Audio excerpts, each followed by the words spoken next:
to thank God for what has already happened, our praise and our worship. Thank God for all of you being here, and we thank God for all of our leaders of Greater Friendship and our ministers. And thank God for Chaplain Cheryl. Whether you do it or not, she's still one of ours.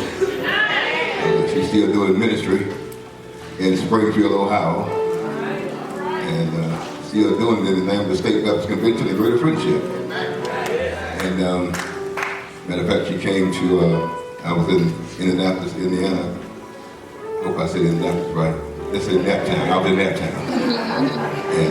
And she came with Pastor Copeland, and others came from Naptown.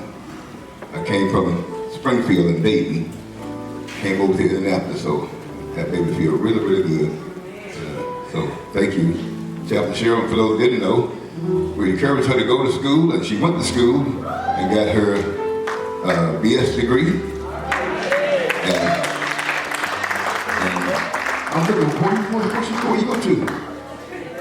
Oh, okay. And got a BS degree from Liberty. And now she's enrolled at Luther, at United Theological, working on her master's degree in theology. And she's able to do hybrid classes there at United. So we're so thankful for her and for all of you being with us today. Now, I just need to know how many people believe in Jesus.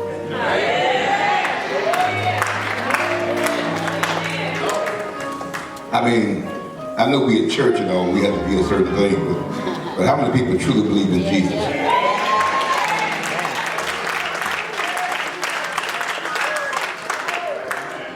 How many people believe enough to know and to understand that if it had not been for Jesus, we wouldn't be here?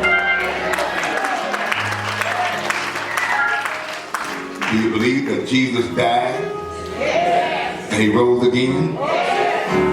And he did it because he saved us from our sins. Saved us from sin. And it's because of his grace. It's because of his grace that we are here right now. I don't care who you are, I don't care where you come from, it's because of the grace of God that you are sitting in your seat right now.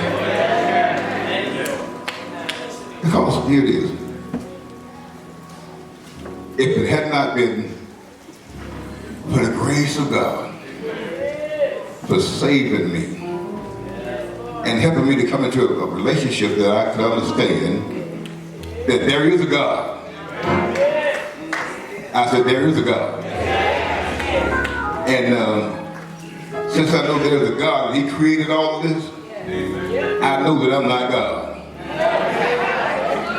I said, I'm not God. God put all this together. And guess what? He's the one got to hold it together. I don't have to be the one to hold it together. All I do is just say, Lord, fix it in the name of Jesus. I believe like that by the power of God that he can do all things.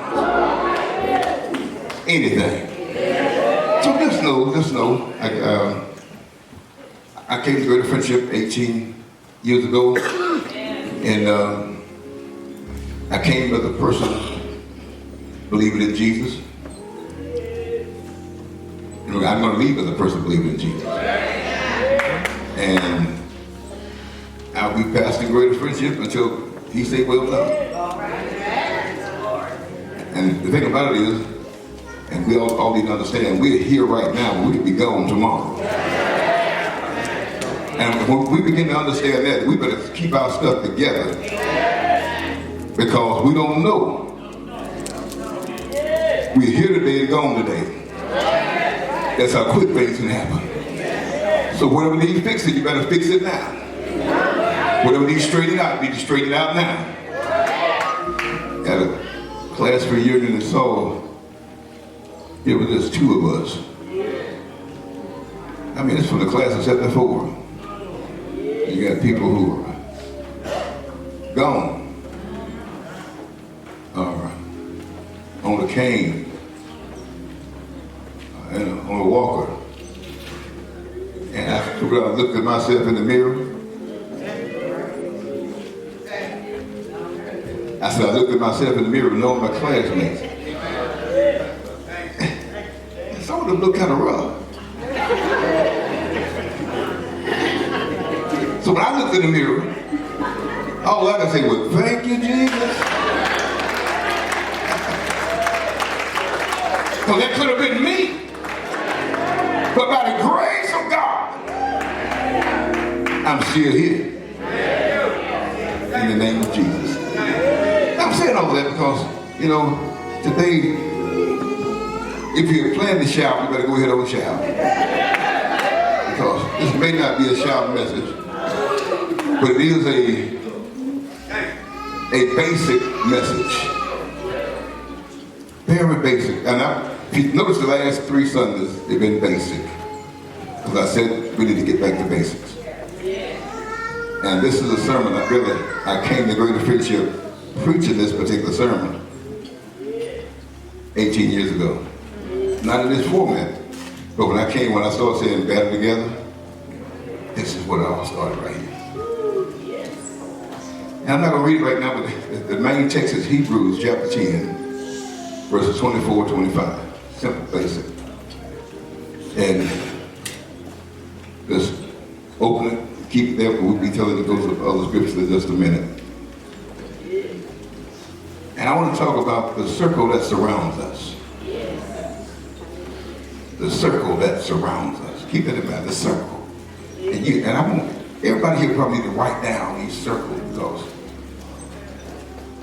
I'm speaking from experience about these circles. Because when I came to Minnesota 20 years ago, this is what happened to me. I had to reestablish my circles. So, somebody don't have the circles. Or if you do have your circles, you may need to check them out and see who's in your circle. Amen. Now let me show you.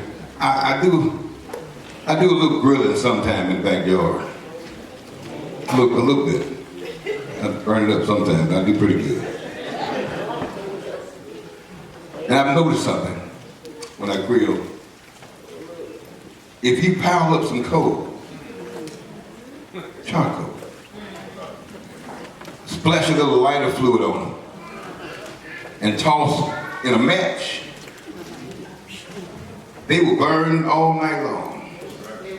They'll burn all night.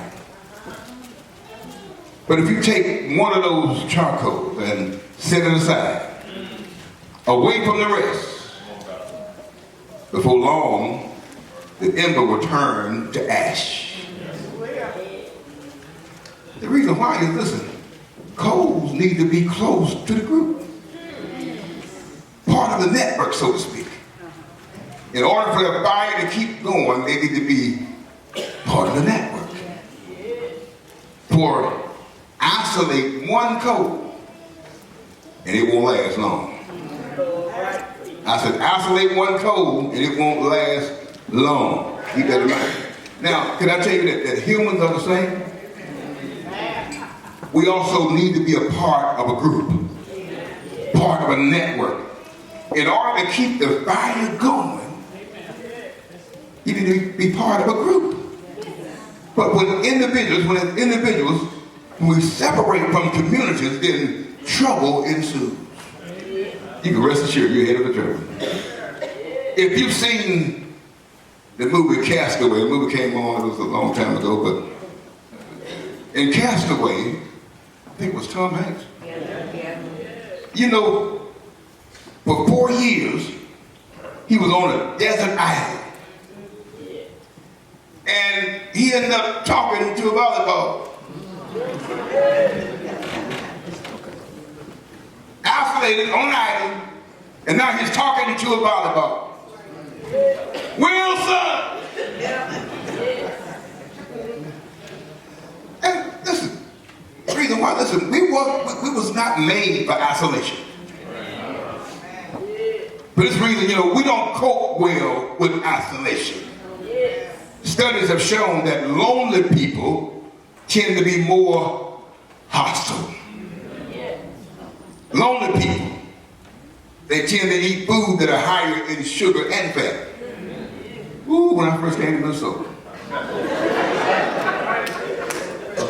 I had been about 6 months and went back home. You know, like when you go home, you want to be looking your best. But first I had to buy some new clothes. And went home, and everybody left me feeling, what happened? And I hadn't really paid no attention. But what happened? And then my wife came out with a pair of 48 in the waist khakis, and I'm like, what happened?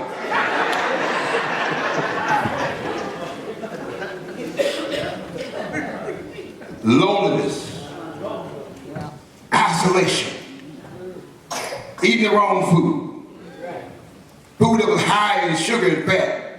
And you know what happened then? They are prone to high blood pressure. They have no high blood pressure. I got all that stuff in the way. As well as increased levels of stress. When this goes on for an extended period of time, it affects their sleep. And later in life, it begins to affect their cognitive abilities. In fact, experts say that one of the causes of the opioid crisis can be traced to a persistent feelings of loneliness. Because a primary effect of opioid is that it soothes feelings of isolation and despair. We were not made to be alone. While some solitude is essential, it's a very essential part of life, sometimes it's just good to get away. But it cannot be the only option on the menu. We need a life-giving, life-affirming connections that we experience in our relationship with others. And today I want to show you how we should be in a community with one another. In many cases, when you think about it, we are more connected than we've ever been. You know, we could easily hook up with somebody, but the thing about it is we hook up, but we don't look up. We're looking down at our devices. Even when we're talking to people, even when you're watching TV, when you're watching a game or something, you're looking down at the devices. So we're more connected than we ever been because of our devices. But, yeah, I hear you. We can easily keep up with what's going on in the lives of people, even when they're not nowhere near us.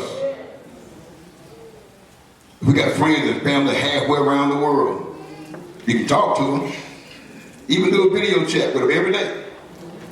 But at the same time, with all these devices, we can do all this. More people today are living isolated, disconnected lives than ever before. To the point where it's become one of the major sicknesses. Loneliness. Last year, the United States, the U.S. News World Report published the result of a study which says that almost half of all Americans, 46%, say they struggle with loneliness from time to time, if not all the time. Almost half of Americans, 43%, feel isolated from others. And they feel that their relationship lack meaning. And surprisingly, the younger the age, the higher the numbers. Also, for men, the number tends to be higher. For men.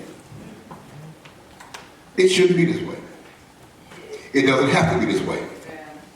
Your life can be characterized by a meaningful, fulfilling, life-affirming relationship of all kinds. This is one of the reasons why I remember when I first came to the church.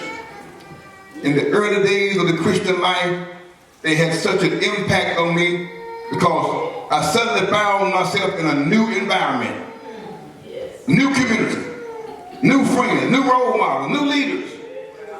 And these relationships served to strengthen me along the way. Even when I first started preaching, Kevin, we were talking yesterday, surrounding myself with people who could strengthen me, who could work with me, who could talk with me, who could walk with me, It helped me to grow in ministry. That's the way it should be. And that's the way it can be when we intentionally set out. Notice I said intentionally set out to establish connection with others in such a way that we are strengthened together in our most holy faith. I want to talk about some of those connections.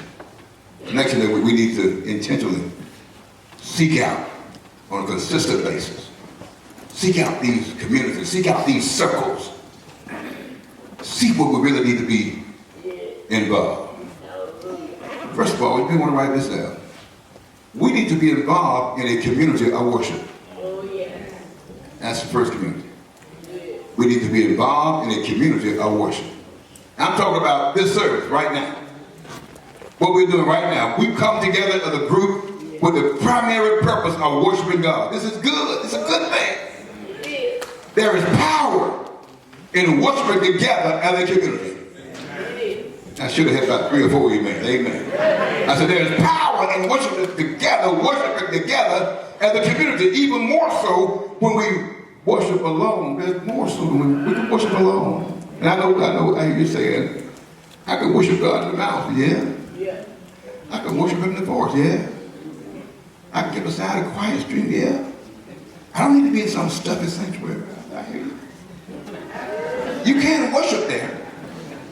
But unless you take a group with you to the mountain, or take a group with you to the forest, or take a group with you to the quiet stream, you are still missing out on an important aspect of worship.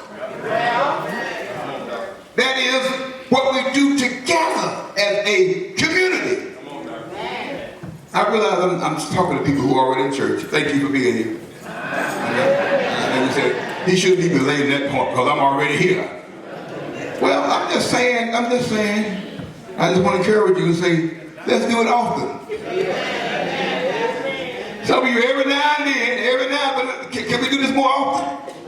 Like every week, let's get together and worship God, just like we do it here today. And let's make this the highlight of our week. I don't know about you, but I want to be able to say, like David said, listen, in Psalm 122, he said, I rejoice with those who said unto me. I was glad when he said unto me, let us go into the house of the Lord. It was not a burden for me to get dressed for church. I was rejoicing coming here. In order to be right and connected to others in a way that supports our spiritual growth, we need to be a part of a community of worship. Secondly, if you count 3 points, it'll be more than 3 points. Okay? Listen to that. Let somebody say 3 points, yeah. So be a part of a community of worship, but then we need to be included in a circle of acceptance. Please write that down. We need to be included in a circle of acceptance. Or you can say a circle of grace. We need to be included in a circle of grace, a community of grace. I'm talking about a group of people who love you as you are, who accept you as you are, who forgive you when you need to be forgiven, who encourage you when you fail. You need to be with people who are with you through the thick and thin. These are the kind of people, those who love you, accept you, forgive you, encourage you, and stay with you through the thick and thin. These are the kind of people that say, I'll be there for you. When the rain pours, I'll be there for you. I'll be there for you like you've been with me. I've been with you before and I'll be there for you now. I know there have been times that things didn't go just right, but I'm still there for you. I think that's one of the reasons why Friends, the sitcom Friends, remains so popular more than a dozen years after the final show. People are still drawn to the bond of these 6 individuals. The bond that they had with each other. Not because they were perfect, but there was a spirit of love and acceptance among them. Not perfection, but a spirit of love and acceptance among them. Now, how much more then should we be able to find that same kind of spirit and love among believers? Should we be able to find a spirit of acceptance and love among believers? And actually from the very beginning, there's some believers in the house. He said, everybody here said yes. So I'm assuming, because of your answers, that we're among believers. Typically, the best case scenario in the circle of acceptance refers to your closest friends and your closest family members. But we know that it doesn't always work out that way. Because sometimes our family and our so-called friends, they aren't supportive at all. Sometimes they're more likely to be critical and judgmental than everybody else. Sometimes they're more likely to think the worst about us rather than want the best for us. I'm talking about some of our close friends and family.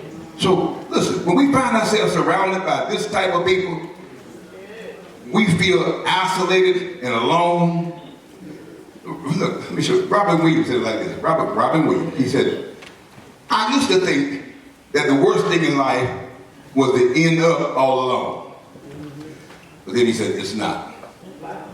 He said, the worst thing in life is ending up with people who make you feel alone.